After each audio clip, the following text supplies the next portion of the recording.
Guys, তো প্রথমেই বলি যে সবার জীবনে কিছু না কিছু সমস্যা আসে এবং কিছুটা বিপদের মুখে পড়তে হয়, আবার কিছুটা সুখ কিছুটা দুঃখ, এই নিয়েই মানুষের জীবন। তো আমি খুবই একটা জার্নির মধ্যে দিয়ে যাচ্ছিলাম কদিন, কারণ মায়ের হাত কেটে গেছিলো তোমরা জানোই, এবং মায়ের সেলাই দেওয়া থেকে সেলাই কাটানো পর্যন্ত আমি নিজেই দায়িত্ব নিয়েছিলাম, কারণ আমি বলেছিলাম যে তোমাকে আমিই ভালো করব, আমি হসপিটালে নিয়ে যাব, কাউকে যেতে হবে না। কারণ কি, আমার বড় বেশিক্ষণ রক্ত দেখতে পারে না, বেশি রক্ত দেখতে পারে না, আর আমার বাবা শ্বশুরমশাই ও গার্ডের ডিউটি করে, তো অনেকটাই ব্যস্ত উনি।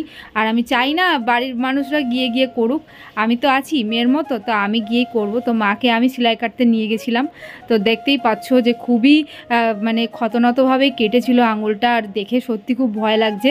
তো গাইজ, আমি তোমাদেরকে এখানে স্মাইলি মুখ দিয়ে দিয়েছি, কারণ আমি দেখাতে চাই না কাটাটা, অনেকটাই কাটা গাইজ, সত্যি গা কাটা দেয় দেখলে পরেই। তো যাই হোক, তোমরা দেখো ব্লগটা, বুঝতে পারবে অবশ্যই যে কতটা একটা ভয়ঙ্কর সময়ের মধ্যে দিয়ে যাচ্ছিলাম। তার মধ্যেও আমার মেকআপ ক্লাস জয়েন করা, ভিডিও এডিট করা, আমি নিজে খুবই অবস্থা খারাপের মধ্যে দিয়ে যাচ্ছিলাম। তো তোমাদের সাথে ভাবলাম যে তোমরা যেহেতু আমার ফ্যামিলি, আর 20,000 বন্ধু আমার আছে, তো তাদেরকে একটু শেয়ার করি আমার জীবনটা একটু সমস্যার মধ্যে দিয়ে যাচ্ছে, সেটাই তোমাদের সাথে শেয়ার করলাম। তো দেখো বন্ধুরা, ব্লগটা অবশ্যই দেখতে থাকো, আর অবশ্যই যারা নতুন বন্ধু তারা প্লিজ চ্যানেলটা সাবস্ক্রাইব করে দিও নতুন নতুন ভিডিও পাওয়ার জন্য, কারণ আমরা এই চ্যানেলে অ্যাক্টিং ভিডিও, তারপরে ফানি ভিডিও, অনেক রকম ভিডিও আমরা কিন্তু পোস্ট করি, এবং অনেক অনেক ভালোবাসা তোমরা দিয়েছো, এফবিতে মিলিয়ন মিলিয়ন ভিউ দিয়েছো, তার থেকে বড় কি আছে বন্ধুরা। তো এখানে দেখো মায়ের কিন্তু একটুও লাগেনি। আর এই যে কাকুকে দেখছো, এটা হচ্ছে আমরা যেহেতু হরিসভার মন্দির উদ্বোধনে গেছিলাম, তো ওখানে কিন্তু এই কাকুটা আমাদের ইনভাইট করেছিল। আর ফাইনালি হাতের সেলাই কাটা কমপ্লিট, তো আমার জার্নি অনেকটাই কমপ্লিট, আর নিজে দাঁড়িয়ে থেকে সেলাই দিয়েছি, আবার নিজেই কাটাতে এসেছি। তো যাই হোক, অনেকটা সাহস বেড়ে গেছে। তো ওই কাকু এতটাই ভালো, মলমও দিয়ে দিয়েছে, ঠিক আছে। তো চলো সঙ্গে থাকো। সকাল থেকেই এখন জার্নি করে বাড়ি ফিরছি, তো এখন আমরা টোটোতে আছি, আর যাওয়ার সময় আবার দুটো থোড়ও কিনে নিলাম, কারণ ওদিকে হচ্ছে হাজব্যান্ডের একটু প্রেশারের প্রবলেম, তাই একটু ভাবলাম ফোন নিয়ে নিই। তো এখন ফিরছি, এখন বাজে হচ্ছে 2টো। তো বাড়িতে গিয়েও অনেক কাজ আছে, জানো হসপিটাল থেকে ফিরলে কত রকম কাজ থাকে, তো স্নান করানো, খাওয়ানো, তো অনেক কিছুই আছে। তো দেখতে থাকো ব্লগটা, সঙ্গে থাকো। গাইস, এই যে ম্যাডাম শুরু করেছে হচ্ছে এডিট, তো সন্ধ্যে 6টা থেকে এডিট শুরু করেছে, এখন বাজে 9:45। তো এখনো এডিট চলছে, তো কতটা পরিশ্রম দেখো।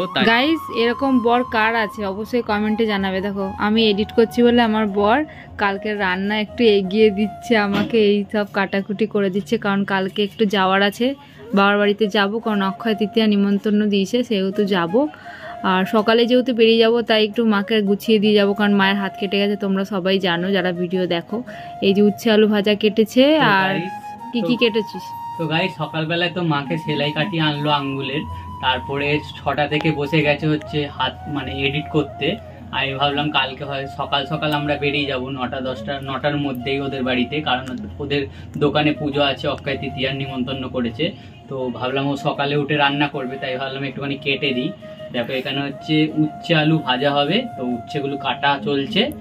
আর এখানে হচ্ছে আলু চচ্চড়ি হবে, আলু তো কাটা হয়ে গেছে, আর পটল ভাজা কাটা হয়ে গেছে, আর পটল ভাজা হবে। আর এদিকে মা খাবে হচ্ছে আলু সেদ্ধ, ডিম সেদ্ধ। তো সবকিছুই মোটামুটি কমপ্লিট, এখন উচ্ছেটা কাটলেই হয়ে যাবে। আমি এখন এডিট করছি, আর এডিট করতে করতে সত্যি ঘাড় ফাড় ব্যথা হয়ে গেছে, তাই ভাবলাম যেহেতু আজকে মুড আছে, তাই একটুখানি এডিট করতে বসে গেছি। আর ও তো একটু রেডি করে দিচ্ছে, আমার কালকের একটু হেল্প করে দিচ্ছে। প্রচন্ড পরিশ্রম, বিশ্বাস করো, এই ভিডিওর লাইনে আমরা যে কতটা খাটি সেটা তো তোমাদের সাথে তুলে ধরা হয় না, তো যতটা পারি তুলে ধরি। আমরা ভাবি খাটনিটা দেখিয়ে কি হবে, কিন্তু বিশ্বাস করো প্রচুর পরিশ্রম। দেখো, দুজনে মিলে খাওয়ার সময় পাই না, ঘুমানোর সময় পাই না, এইভাবে দুজনে মিলে একদম আজকে 3টে ভিডিও হয়ে যাচ্ছে, 0 ফিগার, ঠিক আছে, খাটতে খাটতে এডিট আমরা যে ভাবি যে খুব 2 মিনিটের ভিডিওটা কি তাড়াতাড়ি হয়ে গেল শেষ, কিন্তু যারা এডিট করে সত্যি যে খুবই কষ্টের বাবা, এখন আমি বুঝতে পারি এডিটের কষ্টটা। তো গাইস, দেখতে থাকো। তো গাইস, মাকে তো সকালবেলায় সেলাই কাটিয়ে আনলো আঙ্গুলের, আজকে প্রায় হয়ে গেছে কত 11-12 দিন হলো, তো প্রায় 11-12 দিন হয়ে গেছে সেলাই কেটে দিয়েছে।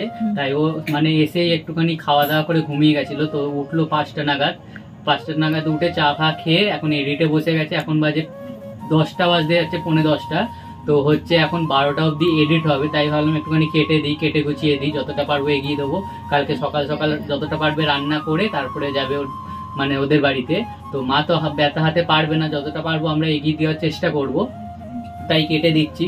আর কেমন লাগলো শুনছে দেখ না, তো কেমন লাগলো অবশ্যই ব্লগগুলো অবশ্যই কমেন্টে জানিও। আর খুব ভালো ভালো নাচের এবং অভিনয় ভিডিও আসছে, তাই তো অনেকগুলো এডিট চলছে, তো অবশ্যই চ্যানেলের সঙ্গে থাকো আর দেখতে থাকো। তো আজকের মতন ব্লগ এখানেই শেষ করছি, খুব তাড়াতাড়ি দেখা হবে। আজকে সিম্পল ব্লগ হয়ে গেল, তো এর পরের দিন ধামাকাদার আসবে অবশ্যই। ফলু টাটা করে দে, ফলু একটু টাটা করে দাও। টাটা।